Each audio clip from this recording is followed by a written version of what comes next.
ослабление, понял? Это как ДТС. Никому не говори, ладно? Ты тогда снять хотел. Потом меня сфотографировал.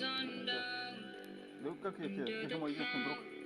У меня кроме тебя никого нет у меня. Ну ты сказал, вот там плати мне, или я покажу это видео там. Я так не говорил. Ну я боюсь. Ты тогда поставил там вот так. Когда я его меня, ты поставил камеру. Ну, ты дал. Я себя тоже представляю. Ну ты ж никому не говори, ладно?